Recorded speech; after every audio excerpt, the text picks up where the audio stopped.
this lecture for all of you. So today's basic structure or is module. The lecture is moduled or lecture is structured to discuss the various items of the financial statements which are required to be prepared under IAS 1. So we have five kinds of financial statements which are prepared under the requirements of the IAS 1. One is statement of financial position. Second is statement of comprehensive income. Third is statement of changes in equity. And fourth is statement of cash flows. And lastly, the fifth part is notes to the account. So naturally, every kind of statement which we prepare, they have the minimum requirements. So as far as IAS 1 is concerned, it do not strictly prescribe the format. They have given a particular format which the companies must follow for preparing their financial statements. But that is tentative. Accordingly, if some items are there, some are not there, accordingly you may make certain changes into that. So this is what the we have provided in the financial statements of IAS 1. So let me discuss with you the financial statement as per IAS 1 and their structure. So I have discussed with you that there are five kinds of financial statements which are usually prepared under the requirements of IAS 1. But I will be discussing in this lecture the three major statements, because for statement of cash flows, we have IAS 7, which will be discussed later on as separately in a properly structured module.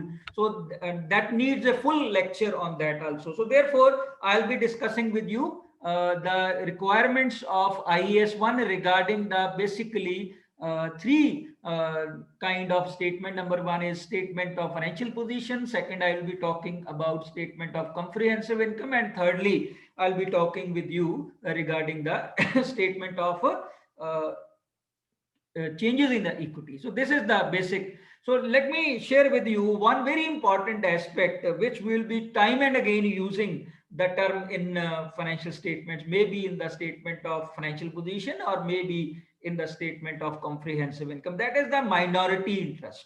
As you know that in the companies, there are two kinds of shareholders. One kind of shareholders are there, they have a majority, and the majority of the shares are lying with them, and they are basically controlling the interest of the total company. And there are certain people who has the less number of shares and even less than the 50% of the enterprise, and they don't have the major control over the company. Such kind of interest of those shareholders are known as the minority interest. So a minority interest is the ownership or interest of less than 50% of the enterprise. And generally, in what have been seen in the corporate world, that minority interest generally range between 20 to 30%, and the stakeholders have very little say or influence in the enterprise. So as far as the IAS 1 is concerned, or all IFRSs are there, they are going to protect the interest of the minority interest also. So therefore, certain kind of disclosures are required regarding the minority interest in the statement of financial position, statement of comprehensive income, and statement of changes in equity. So therefore, this is very important that we must know the meaning of the term minority interest. So let me discuss with you the first with the statement of financial position. As I have already discussed with you in the previous lecture also, that the chronology of assets and liabilities to be shown in the financial position is different than the chronology which we follow in the traditional financial statements. Number one. Number two, which is very important, is that because when we adopt the IFRSs, we explicitly and give an unreserved statement that we will be following all the IFRSs, including IAS 1. So whatever the assets, liabilities has been recognized under these IFRSs, only such kind of assets and liabilities and items will be recognized in the financial statement which are prepared under the IFRS. So in traditional assessment assignments or traditional kind of balance sheet, we usually prepare that there is one fixed kind of assets, buildings are shown separately, machinery is shown separately, equipments are shown separately, then similar other assets may be there that are shown separately, and separate treatments are there. We may have different kind of depreciation methods, separate for building, separate for plant, separate for machinery. But here the type of chronology of assets and liabilities which are prescribed under the IAS, that we have to follow for preparing the statement of financial position. So first, because these financial statements are prepared in the vertical manner, not in the horizontal point of view, that on the left side we have the liabilities, on the right side you have the assets, but here we will be preparing the financial statement in the vertical format, and that format in beginning we will be starting with the assets, and secondly we have already discussed that we will be giving the figures of the comparative year also. For example, here if we are going to prepare for the financial statement for the 2021, then definitely you have to give the figure of the previous year also, that is 2020, or you are going to prepare it for the 2022, then you have to give the figures for the, so here 2010 and 2001 and 2002, these are the comparative figures we have to give. So first is the assets. First we will define the term assets. So as I have already explained to you, that asset is that kind of any property for which the ownership is there with the concern, and from which you are going to withdraw certain benefits in the future. So here the two kinds of assets will be identified. First, I will be talking about non-current assets. Earlier we used the term fixed assets. So here we'll be using the term non-current assets. Non-current assets, that means the which are not going to be realized within the 12 months. So it may be held for longer period of time. So in non-current assets, will be just first listing property, plant and equipment. So all these are clubbed together, property, plant and equipment. So furniture, all these items will be part of the equipment. So we'll be having one term only, property, plant and equipment. Secondly, we'll be having goodwill, and thirdly we'll be having other intangible assets. So goodwill, because it's a very, very important item, and there are various methods which we were using to evaluate the goodwill. This is going to be mischievous for the stakeholders or users of the financial statements if we do not give proper care to this item. So therefore, separately you have to discuss. Similarly, if other intangible assets are there, for example, patents are there, trademarks are there, copyrights are there, they will be shown separately.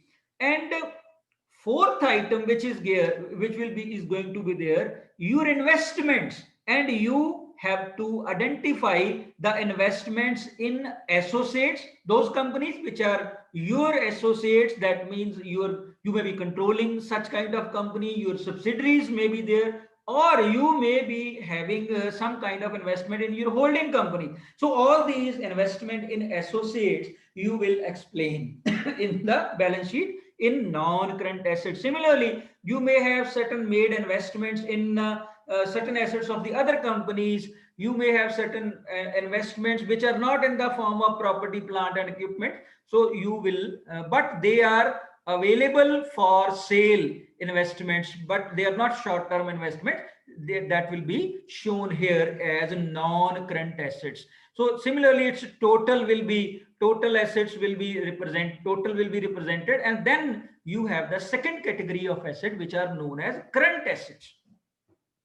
So two kinds of assets will be reflected in the balance sheet. One is non-current asset and another is current assets. And in current assets, first the inventories will be there. So for inventories, we have a separate IFRS.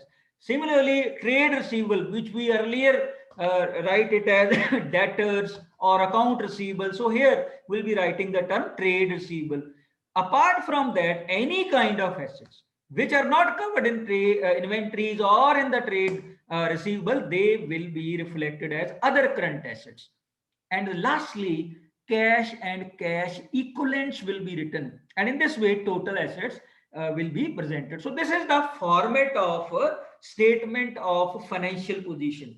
And whatever kind of assets, may be in the form of non-current assets or maybe in the form of current assets, whatever is listed and prescribed here, only such assets will be recognized in the, if any assets will not fall any kind of category of non-current assets, because we will be having a separate standards for property, plant and equipment, for intangibles, for investment in associates, for investments in for held for sale purposes. We'll be having all different kind of standards. If they do not find fit in the category or definition as prescribed in such kind of standards, we will not be recognizing them as an asset. If it exists earlier, that will be wind up, and definitely they will be not shown in the balance sheet. And how you to have de-recognize them, that you know that will be offsetting from the profit and loss account or reserves balances which are already available and will not show in the financial statement of financial position. Similarly, the current assets which are prescribed as current assets, only such assets will be recognized in the financial statements. All current assets which were earlier there but not fit in the category of inventory, trade receivable, other current assets, cash and cash equivalents, they will not be recognized. If they exist in the earlier balance sheet, if you are adopting it for the first time as per the requirements of the IFRS 1, then they will be de-recognized. How to re-recognize it? That means offsetting from the reserves and will not be shown here. So in this way, this is a proper structured format of all kind of statement of financial position. So this is the asset side. Now you come to the equity and liability side. In equity and liability side, you have to identify equity attributable to the equity holders of the parent. Here we will show the share capital. Here we will show the other reserves and retained earnings. And here you will specifically mention the minority interest, the amount of minority interest which is having by the number of shareholders who don't have any control over the organization. That may be 20%, that may be 30%, 40%, but less than 50%. So in this way, total equity will be shown. So similarly, it will be divided into two parts. One is three parts. One, equity attributable to the equity shareholders. Secondly, non-current liabilities. Non-current liabilities, earlier we were using the term long-term liabilities. So here we will be using the term non-current liabilities. So here long-term borrowing will be there, deferred taxes which your net has not been paid, long-term provisions which you have made. So in this way, total of the non-current liabilities will be reflected.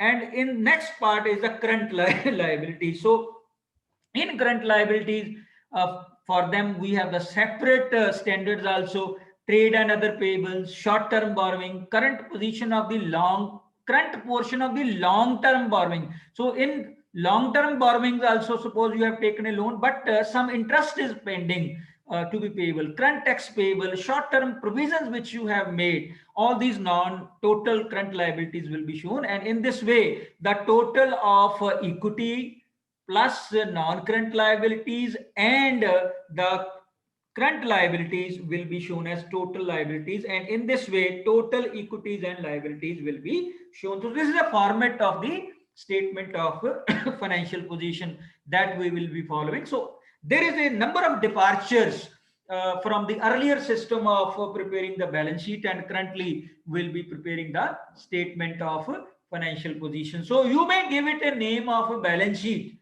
but you have to adhere to the requirements of the IAS 1. So this is a liberty which is given under this statement. Next kind of statement which you have to prepare the income statement. Earlier we name it an income statement. Now we would like to say it that statement of comprehensive income. So statement of comprehensive income is also prepared in the vertical format. So there is a vertical format which is prescribed, and for that also we have the comparative figures. So first we have the revenues, which we are in revenues, broader categories are there. That first you have the cost of sales, then first you have the revenue which may arise from the sales, then you have the cost of sales, then revenue minus cost of sales, you'll be having gross profit. Then you have other incomes. You may have certain distributed costs, you may have certain administrative expenses, other expenses, finance costs, share of profit of the associate in which you have made investment. So whatever dividend you receive, whatever share of profit of the associate you receive, that will be reflected here. So in this way you will be able to find out the profit before taxes. Next part is from profit before taxes you will deduct the income tax expense, that will become the profit for the period. Now this profit for the period will be attributable to the two kinds of person. First, equity shareholder of the parent, that is the majority group, and minority interest. So both will be reflected separately. So in this way, even in the revenue, there is a detail revenue, then other income, revenue, changes in inventories of finished goods and work in progress, work performed by the entities and capitalized, raw material and consumable use. You can have to give the details. Employee benefit, depreciation and amortized expense, impairment of property, plant and equipment, because we have to follow the fair value system of accounting. If such kind of impairment is there, that their value has been reduced, that will be shown as a loss. So finance cost, share of profit as so same will be again showing it. So this is the format of a statement of a comprehensive income, which we will follow for preparing. Earlier we were naming it as income statement. So comparative year information will also be given. And the next statement which we were earlier not preparing, and whatever adjustment we were making, that we were showing in the balance sheet, in the reserve and surplus account, or profit and loss appropriation account. But now this statement is prepared separately as statement of changes in equity for the period. So this has various columns. First column we have the share capital column. Second column we have the other reserves column. So this horizontal way we'll be preparing. Then you have the translation reserve, because we are now operating at the international level and we are making investments at the international level. We are making foreign exchange transactions also. So there may be some losses. For that purpose we may have certain translation reserve, then retained earnings, then total, and this total will again be minority interest will be shown separately, and total equity will be shown separately. So first we'll be having a balance at 31st December. Then whatever balance is there, that if there is a change in the accounting policy, it will affect the total, it will affect the retained earning, if it will affect the minority interest. So restated balance. So first we have the balances at the end of the year. If there is some change in the accounting policy, accordingly it will have an effect on our retained earnings. And if it is there, it is going to affect on the total, it is going to have effect on the minority interest, that will be shown here. So restated balances will be available. So now in the current year, what changes has been there in the equity? That is the purpose of preparing the statement of changes in equity. So if there is a change because of the gain on property valuation, I am saying that every year we will be following the fair value accounting. And if there is a change in the property valuation, some property value has been increased or some property value has been decreased, so definitely this valuation is going to affect on your books of accounts also. So it is going to affect your equity also. So this will affect our other reserves. So definitely we will be showing here what kind of these things are there. For similarly, some available investment has been there, that is sold, and there is a valuation of gains which are taken to the valuation or gains of losses maybe there, that is adjusted from the equity, that will affect our reserves. So similarly, that impact we will be showing in the statement of changes in equity. Similarly, you may have transferred to certain profit or loss on sale. So that is going to affect your reserve. So similarly, some cash flow hedges may be there. If, for example, if you have in the stock market, you have been gaining and losses which are taking to the equity, that reserves will be affected and that will be shown. So if it is profit or loss is there, if some hedged amounts are carried forward and adjusted from the reserve, that will be shown here. Similarly, some exchange differences on transferring foreign operations are there, that is going to impacted and shown separately, and that will be similarly tax on items taken directly to transfer from equity, that is their net income recognized in the equity, that will be adjusted. So profit of the period may have adjusted your retained earnings, that will be shown. So total recognized income and expense for the period, you may have dividend, how it is affected, issue of share capital is there, your capital is enhanced, that will be shown here. So in this way, the balance at the end of the next year is find out. So this is the format of preparing the statement of changes in equity. And when you will be having a draft in your hand in the form of physical paper, then you will be able to analyze it. So on screen, you may not be able to see it in detail, but I advise you in the book also, which I prescribe to you, that is the modern accounting theory and reporting practices, you may have it. So in this, the formats are given. So in this way, you must find out all these things. So I stop sharing the document here. So now let's on your videos, that so that we can have a certain kind of discussion. You may have certain issues regarding your previous lecture. You may have issues of today's lecture, so that we can discuss. So I'm going to request you that you must on all your videos.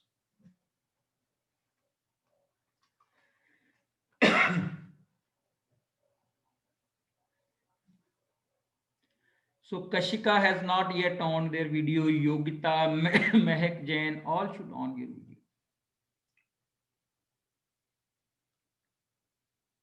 First, anything you want to ask. The questions, you may have certain queries.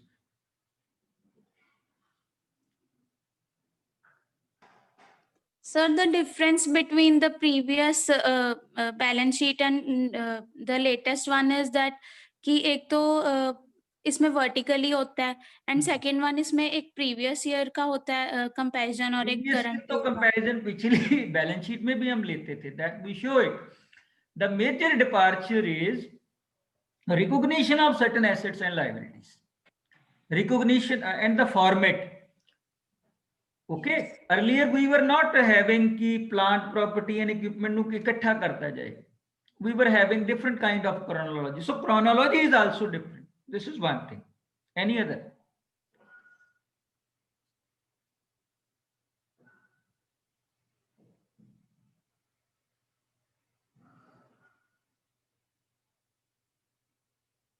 Any comment from Parul?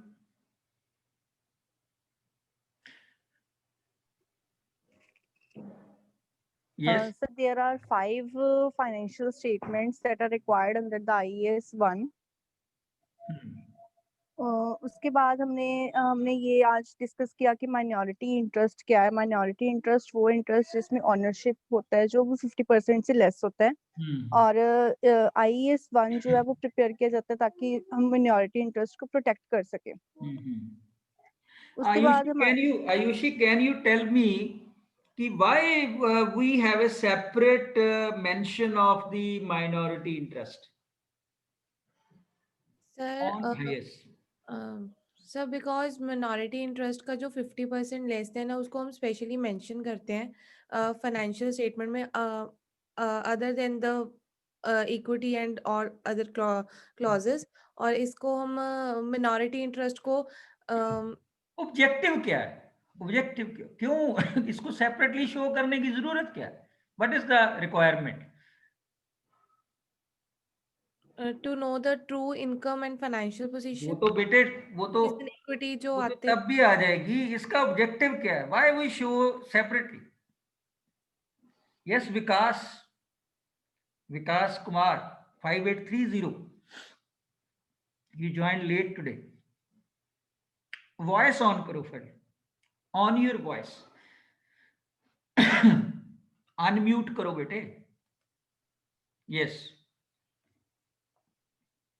अब बोलो.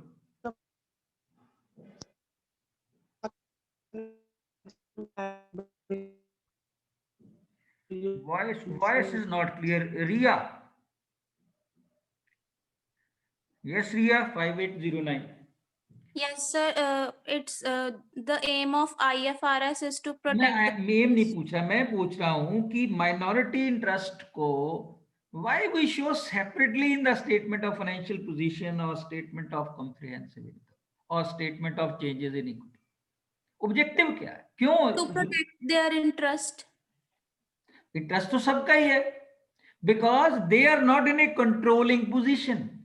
Their interest has to be protected by these standards. So that's why it is necessary that we should show them separately. Their interest should be show them separately. How it is affected, all these things should be shown separately. Yes, here Prabjeet is there. Prabjeet, over to you. Yes, sir. So we discussed about the financial position, that how property, plant, equipment, and the financial position, the financial asset, inventory, trade receivables, which is a combination of the bills receivable and the account receivable, and how the equity liabilities, and in that we discussed about the capital and reserves, and the uh, minority interest we have to show over there, and so we discussed about the cash flows, uh, and cash flows के this बारे is में the आज ही equity. Discuss किया हमने. We have not discussed cash flows today. We will discuss in the later The part. cash and cash equivalents. Okay. Okay, that's fine. That's fine. Yes, sir. Very good. Changes in equity. Now, one thing all of you must do. So I will be putting this lecture immediately after this session is over on the YouTube. Now, it is under your interest that you must listen it again and again, at least one time or two times, and note down the 5 key takeaways which enrich your knowledge. And each key takeaway should be on one line only. That means 5 lines are required. You have to sum up according to your own. It should not be same for all of you. And after listening the lecture on the channel YouTube, there is a comment box. You write your name and roll number in bracket, and after that you write all 5 key takeaways which you have gathered. So this you have to do till 5 p.m. today. So I have taken your attendance, but the people who will listen it properly but may not be present here, but they will reflect their key takeaways, that will be treated as present for today's lecture only. So till 5 p.m. you have to write in the comment box of the YouTube channel of this lecture the 5 key takeaways, one line for each key takeaways, but it should not be same as copied. You see that one person has written, others started copying it and putting it. That will not be in a good taste. So therefore, the basic objective is that you must be prepared. This is the benefit of the online teaching, which earlier was not available. So I would just like to have final comment from Kashish, who is a roll number 5804. So unmute yourself, Kashish. Yes. Yes, sir. Now, within 2 minutes, only you have 2 minutes. Within 2 minutes, you tell me whether if we move ahead in this kind of teaching methodology of online, that is better, or the previously offline was better. So I think online he better है because हम आपके lecture को बार बार सुन सकते हैं। अगर हमें कोई चीज़ अगर नहीं समझ आती तो हम लोग वो बार बार सुन सकते हैं उसको, और हम प्रॉपरली उसको ग्रैस्प कर सकते हैं जो आपने पढ़ाया है। What do you और suggest to the universities, colleges when this corona period will be over? I hope all of you will be free from this corona by the month of July, because the first targets will be the uh, frontline people like our health workers, police, and secondly, our teachers will be there, and thirdly, our students will be there. So by the end of the July, I hope so कि all you will be vaccinated and will be free from this. So what do you suggest to the University Grants Commission or UGC कि in future also the blended mode of teaching should be there or only offline teaching should be there? Sir blended mode ही होना चाहिए, because जैसे मैंने बोला कि आप कई बारी नहीं टाइम होता या हम नहीं सुन पाते कई बारी, तो हम इजीली हम लोग ग्रैस्प कर सकते हैं आपकी टीचिंग को। और सर यही है Okay. कि हाँ जी। जी बोलो. हाँ जी ठीक है बस। Okay, one line from Parul and after that we will leave. Sir I think online और ऑफलाइन दोनों ही अवेलेबल होने चाहिए। ऑनलाइन उन स्टूडेंट्स के लिए जो जैसे कोई जॉब वगैरह है जिनकी, उनके लिए बहुत बेनिफिशियल ऑनलाइन, ताकि वो जब भी टाइम मिले वो अपना लेक्चर्स वगैरह रिकॉर्ड करके वो सुन सके। Okay, what do you suggest to the teachers then? Because when offline will be there, their workload will increase. So I think they should utilize this period for recording all the lectures and putting on their channels, so that in future also the future students can have a blended mode of teaching. This is what you want to say? Yes sir. Okay, so thank you very much for your feedback. Thank you very much for giving the inputs. I hope you will be enjoying all this. Sometime I have to be very harsh, because when I understand that students are not coping to our requirement, as you are studying the standards of accounting, we have the standards of education also. And you have taken admission in a college which is one of the reputed college of the North India. And if I say in the state of Punjab, there's no other college which match our inheritance, not in present quality, but not match in inheritance. So therefore, it is my duty that we should take forward all these things along with your cooperation, because you are all ambassadors of our students now for the future. So we must maintain certain kind of quality standards in the education also. So thank you very much to all of you. So now we'll be meeting again tomorrow, because on Wednesday and Thursday I have to go for official assignment at the Chandigarh, so I will not be available. So therefore tomorrow again the class will be there. So thank you so much. Thank you so much to all of you. You may leave now. Thank you, sir. Thank you, sir. Thank you. Thank you, sir. Thank you sir. Okay, beta.